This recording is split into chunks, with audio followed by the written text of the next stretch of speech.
From the ancient Greco-Persian hostilities in the Mediterranean to the submarine tactics of the Cold War, Sea Power, the History and Geopolitics of the World's Oceans by retired 4-star US Admiral James Stavridis tells the story of the seas in past and present civilizations. It is a thoroughly fascinating look at the intersection of geopolitics and the world's largest bodies of water. My name is Shirvan and welcome to a review for the bookshelf. As the Dean of the Fletcher School of Law and Diplomacy at Tufts University, Stavridis appreciates and apprehends maritime history.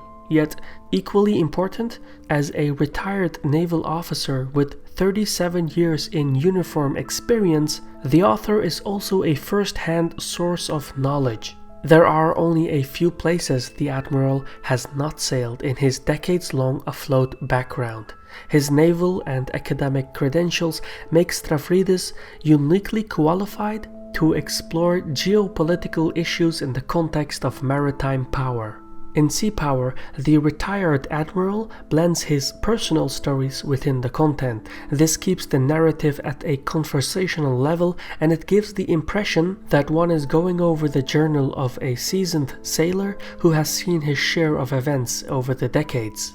Sea Power is also a homage to Alfred Thayer Mahayan's The Influence of Sea Power Upon History, which was published in 1890 but still remains relevant into the 21st century. Mahayan claimed that although land warfare had a place in human history, sea power was the decisive factor in the evolution of nations and empires.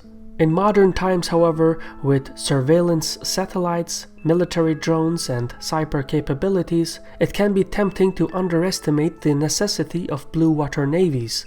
Stavridis seeks to dispel such notions in his book and argues that maritime power sits at the heart of the global geopolitical interests of the United States and other global powers. To illustrate his point, the chapters of the book deal in sequence with the largest bodies of water in the world: the Pacific, the Atlantic, the Indian, the Mediterranean, the South China Sea, the Caribbean, and the Arctic Ocean. Every chapter delves into past maritime developments and then proceeds to current activities until finally arriving at the American interests in the respective waters. The historical summaries are somewhat brief, but this is made up by the author's emphasis on the divergent characteristics of the regions. The chapter on the Indian Ocean was especially interesting because Stavridis considers it as the most important intersection of geopolitics in the 21st century. He continues to explain that roughly half of the world's shipping and about 2/3 of the global oil supplies travel across the sea lanes of the Indian Ocean. But this is also a region that is home to 90% of the total Muslim population who live around it. At the same time, China considers the ocean a fundamental component to its long-term geopolitical objectives and is reinforcing its regional ties, claims, and logistics in Pakistan, Sri Lanka, Bangladesh, and the Maldives. Another area of contention that involves Beijing is the South China Sea. The Admiral sees the sea as the most dangerous region for the foreseeable future. He explains that China's construction of artificial islands in international waters, which function as permanent aircraft carriers, give Beijing the ability to disrupt trade routes from Singapore to Tokyo. To counter China's gradual encroachment in the Indian Ocean, Sea Power advocates for closer cooperation with Australia, India, and more pragmatic alliances with the Arab states.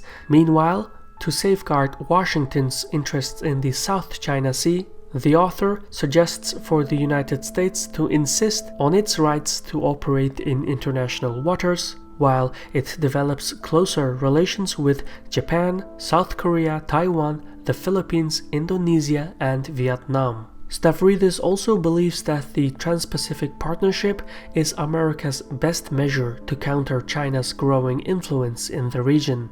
However, this policy was abandoned by the Trump administration, so sea power mostly concerns policy choices for the United States, But in addition to hard power policies, another element that leaps from the pages is the author's contention for the application of soft power.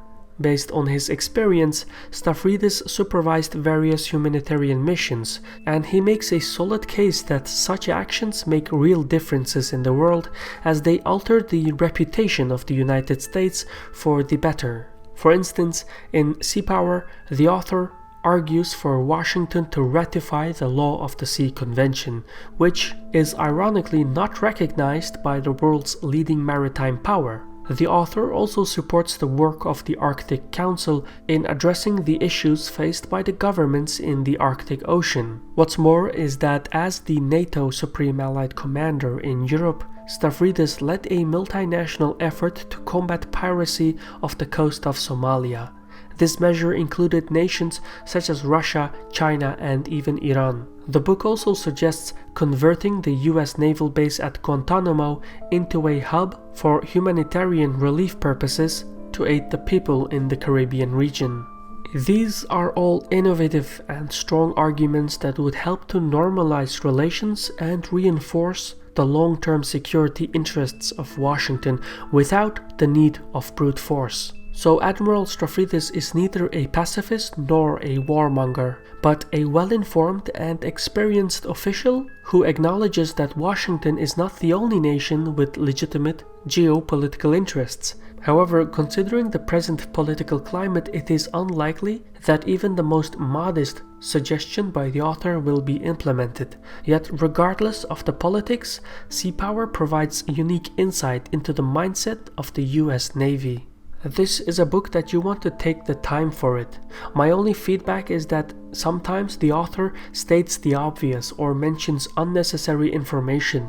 But on the other hand, such a conversational writing style keeps the book approachable for newcomers to maritime geopolitics. What's more is that Sea Power is also a biased book. Most of the historic content is told from a Western narrative, and the foreign policies are primarily written through the prism of Washington. Having said that, this bias is understandable as a great deal of maritime exploration was overseen by Europeans, and today the United States Navy is the largest and most combat-ready naval force on the planet. It is the glue that holds the American hegemony together, so the bias of the author is not only reasonable, but even necessary if one wants to truly understand the behavior of the United States. Now, if you want to purchase the book, check out our Amazon store. Items that are purchased there will not cost you extra, but it will give our channel some financial fees. The link to our store will be in the description. In any case, this was a review for the bookshelf. If you are looking for additional sources on geopolitical affairs, visit the channel of Foreign Chronicles. And if you like what you see, subscribe to it. Also, special thanks to our top contributors on Patreon for enabling us to generate funds to cover expenses such as staff costs, licenses, stock images, etc. These efforts help to keep our channel independent and self-sustained. Visit patreon.com/CaspianReport for more information. For now, take care and Sarol.